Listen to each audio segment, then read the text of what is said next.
There is a young lady on Instagram, TikTok, and other platforms that is making a name for herself because of the way she's sitting. Let's get into it. Haven't we ever seen a celebrity with a plus-size girlfriend? Isn't that weird?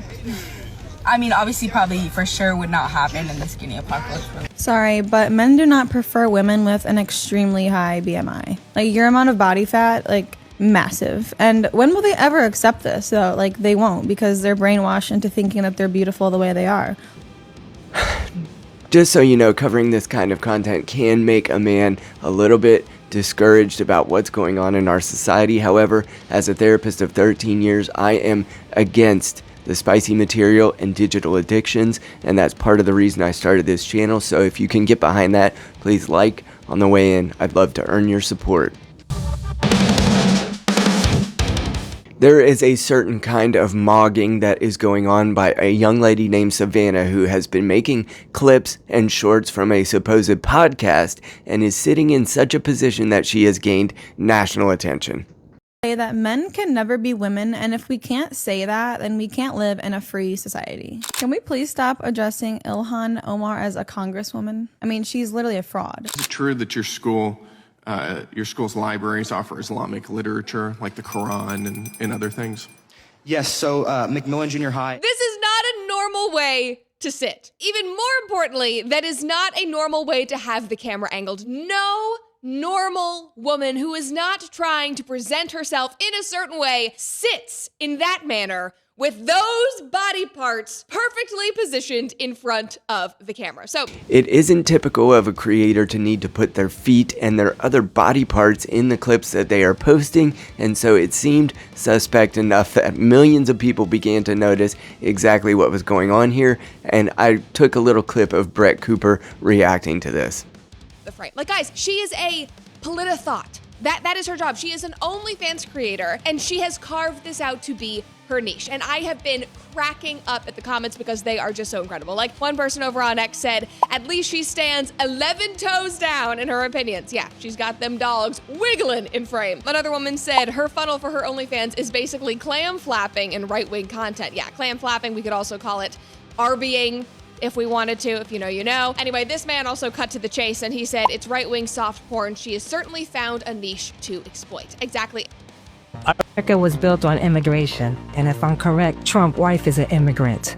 That's true. Okay then, America was built on immigrants doing the jobs that Americans don't want to do. I would say that I think there's a difference between immigration during the Ellis Island period, where you had people coming from northwestern Europe and they were coming and seeking better lives, building businesses, things like that, as opposed to what we see now, which is largely immigration from the third world, India, Latin America, places like that, where people are coming and they're simply just different. They're culturally incompatible with what we've built in America, and you see that because when they build businesses or they build communities, they exist as, communities of that ethnicity. They wave the flag of the countries from which they came, as opposed to, Italians or Irish who came to the country and they were ready to wave the American flag. And so I think it's just a different kind of immigration that we're talking about. So I wouldn't say that America is built by immigrants. I think America was built by settlers, by people who came and conquered and tamed this continent and who have built what is, I believe, the greatest civilization in history.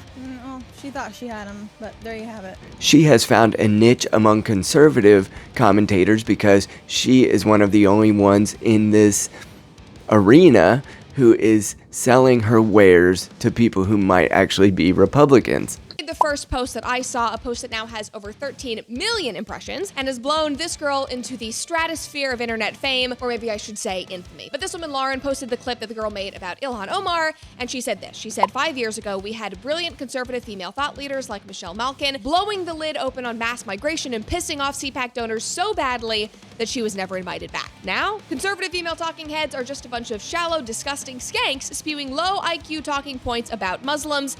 Disgusting. Addressing Ilhan Omar as a congresswoman. I mean, she's literally a fraud. This is a person who came to the USA to corrupt its people and resources. She went from negative $65,000 net worth to over $30 million and denies it. She denies it and she blames it on an accounting error. That's not all. Then there's the winery with no clear location, no wine at all, no phone number, no visible operations. It seems abnormal, doesn't it? And then she proceeds to insult the reporter asking about these things, asking her to explain it to the people. And on top of all of these unknown things, she calls World War II World War 11. She, Savannah, has started getting millions of impressions on X and gaining a lot of attention, and it is probably for all the reasons you suspect. Due to her OnlyFans, her VIP OnlyFans. And everything that you see publicly on social media funnels directly into that. And it is not unusual for these models or porn stars, sex workers to have a niche. Like just the other day, I was scrolling on Reels and I saw a video of a girl making pottery. And I don't think I even posted about this, but my sister-in-law and I did a pottery class a couple of months ago. And so now I've been fed all of this, pottery content. My phone is listening to me. So I've been liking all of it and interacting with it. And so this video comes up and I'm watching it and then bam! Literally, I'm like, oh, my eyes. This girl ends up in this same cooter-mogging position with her pottery held in front of her body, toes wiggling. So whenever a fat person asks me for directions, I always give them a longer way or the wrong route so that they have to take more steps. I'm trying to be more considerate of a person, so just really want to help them, I will join Brett Cooper wholeheartedly in that I believe that this is disgusting, and as I work with men and other individuals throughout my therapy practice that have digital addictions, that have addictions to spicy material online, it is not a harmless ploy. This is not a harmless niche. It is not a harmless market, and it is in fact destroying some people's lives and marriages and ruining their ability to connect with other people, which has led in part to a plummeting birth rate. So this is not a advancement without consequence. And just like everything else under natural law, when there is an action, an equal and opposite reaction comes. And part of that is what we're seeing, men suffering because this content is out there.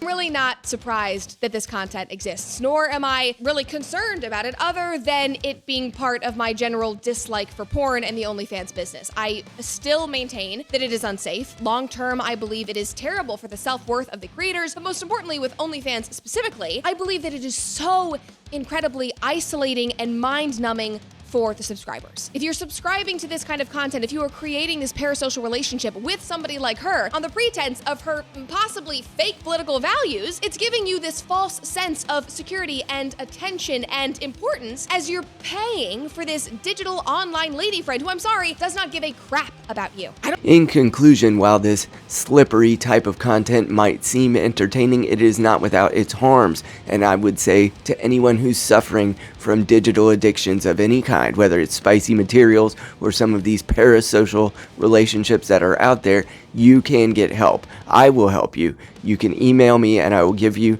advice for free, because this is something that I don't want to see. I don't want my children's generation to have to struggle with and make decisions about what comes into their eyeballs from this internet. And so, if you would, please spread the word, spread this video, share it with everyone you know, and hit that little hype button so that little creators like myself can get a little bit of algorithmic advancement.